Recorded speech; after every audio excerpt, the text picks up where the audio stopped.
नमस्कार दोस्तों।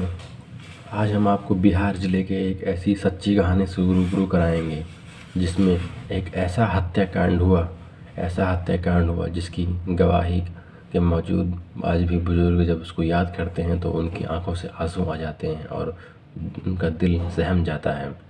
ये हत्याकांड इतना खतरनाक था कि आज भी उस गांव में 2 ही 3 दिन राजपूत परिवार हैं और उनके अलावा कोई भी राजपूत परिवार उस गांव में नहीं है।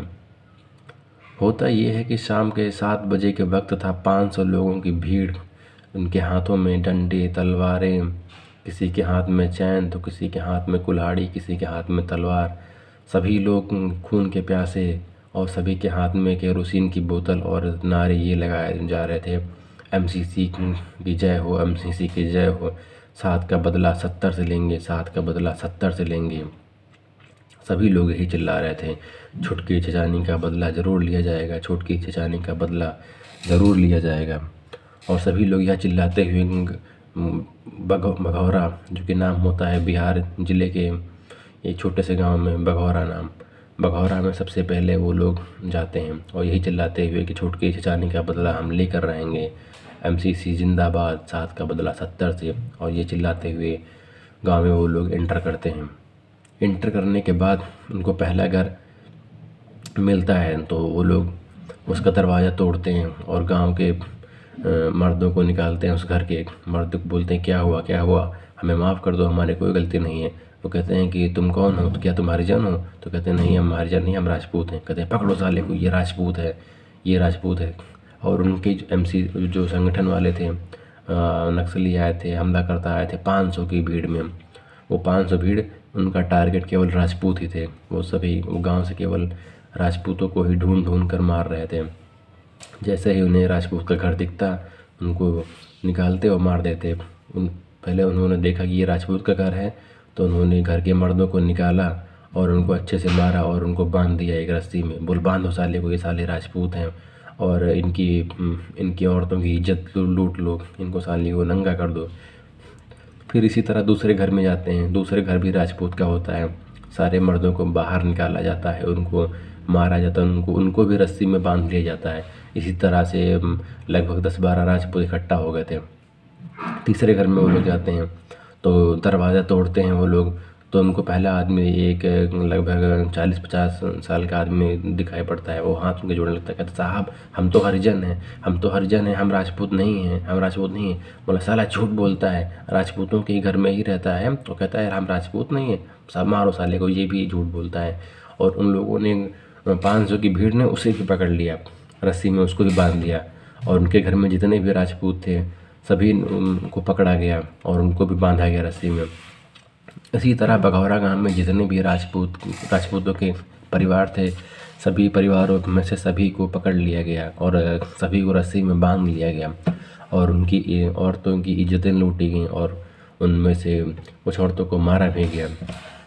तो सभी राजपूत मर्दों को पकड़ने के बाद एक बरगद के पेड़ के नीचे लेकर के जाया जाता है और बरगद के पेड़ के नीचे ले जाने के बाद और सभी को सबका सर कलम कर दिया जाता है।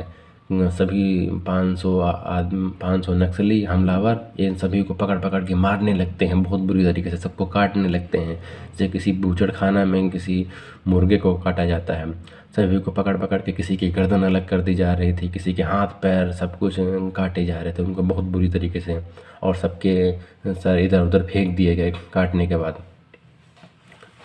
सभी को इतनी बुरी तरीके से काटने के बाद वो लोग कहते हैं कि अब इनके सबके घर जला दो। तो वो लोग जितने भी राजपूतों के घर थे केवल राजपूतों के घर ही जलाए गए। बघौरा गांव में सभी राजपूतों के घर जला दिए गए, सभी के घर लूट लिए गए और अदर जाति के जो लोग थे उन्हें कुछ नहीं किया गया। बघौरा में हत्याकांड करने के बाद वो लोग अब जाते हैं दलेल चक भी ये बघौरा से 1 किलोमीटर दूर था। वहाँ भी जाने के बाद वहाँ जितने भी राजपूत थे सबको बाहर निकाला जाता है और सबकी हत्या कर दी जाती है बहुत बुरी तरीके से। सबको काट दिया जाता है बीच बीच से, सबका सर कलम कर दिया जाता है और सभी लोग ये चिल्लाते हैं कि एक छुटकी चचानी का बदला हमने ले लिया, छुटकी चचानी का बदला ले लिया, एमसीसी जिंदाबाद, एमसीसी जिंदाबाद। इसी तरीके से वो लोग नारे भी लगा रहे थे और सबको मार भी रहे थे।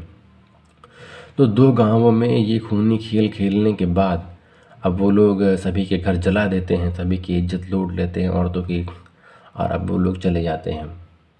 सुबह पुलिस आती है। पुलिस की इतनी हिम्मत नहीं हो रही थी कि वो रात में चली आए और उस खूनी खेल को रोक सके। पुलिस की इतनी हिम्मत नहीं पड़ रही थी। पुलिस सुबह आती है, देखती क्या है कि सभी तरफ, चारों तरफ लाशें ही लाशें, खून ही खून।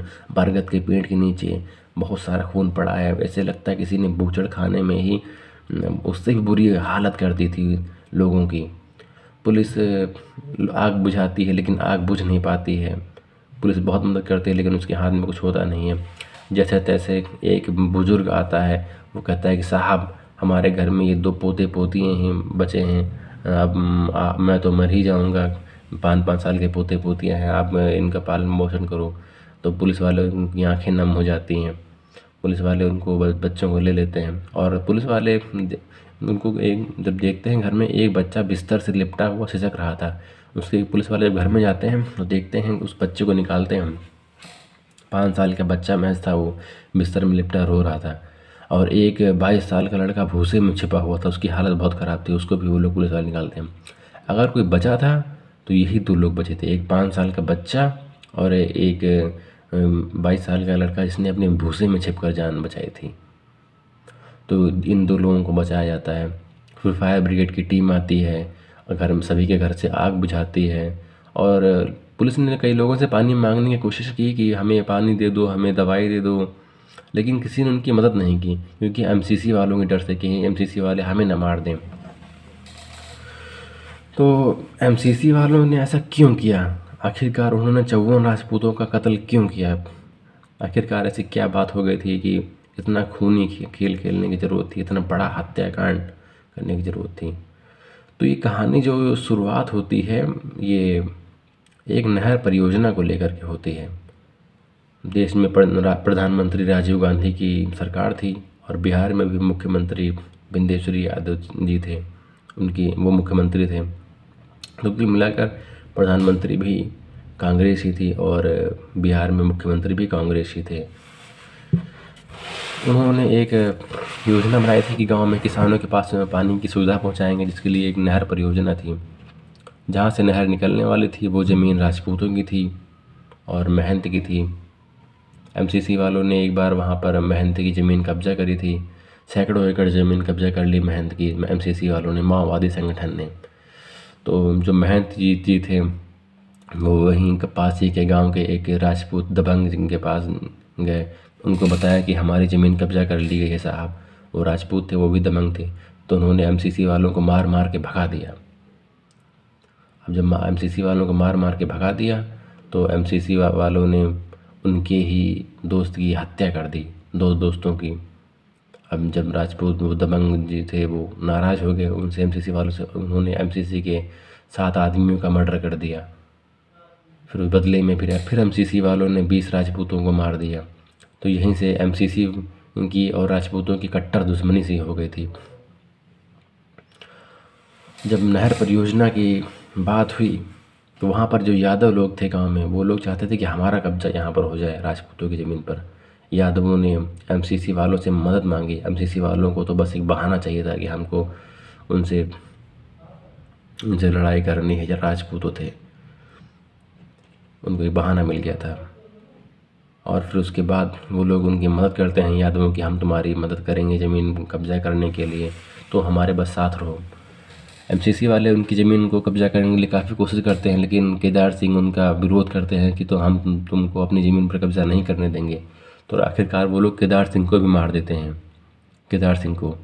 अब केदार सिंह के घर वाले एमसीसी के 2 सदस्य, जिनका नाम मुसाफिर यादव और राधे यादव था, उनका बदला वो लोग लेते हैं। मुसाफिर यादव और राधे यादव की वो लोग हत्या कर देते हैं केदार सिंह के घर वाले, कि तुमने मेरे पिताजी को क्यों मारा, और प्लस उनके 7 सदस्यों को और मार देते हैं। इससे एमसीसी वाले फिर भड़क जाते हैं।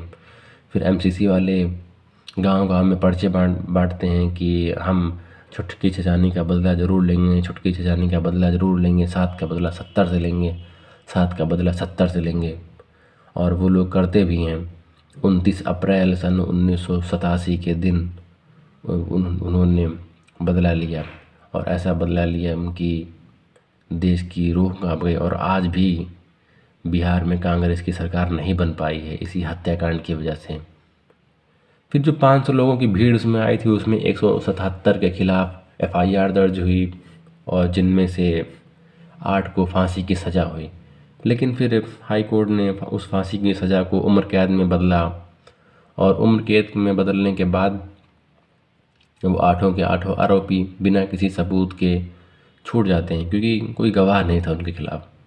उन 8 आरोपियों को फांसी की सज़ा से छोड़ दिया जाता है और जैसे ही उनको छोड़ा जाता है 20 दिनों बाद वो 12 गांवों के पुलिस थानों को घेर लेते हैं और 5 पुलिस वालों को मार देते हैं, प्लस 12 पुलिस थानों को वो लोग फूंक देते हैं।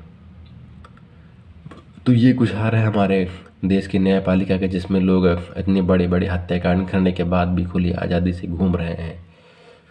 इतना बड़ा हत्याकांड होने के बाद वहाँ आज भी राजपूत नहीं हैं, बस 2 ही 3 दिन घर हैं राजपूतों के। और ये सच्ची कहानी आज भी दिल दिला देती है लोगों को। इतना बड़ा हत्याकांड हुआ, लोगों को मारा गया और उनको फांसी की सज़ा तक नहीं हुई।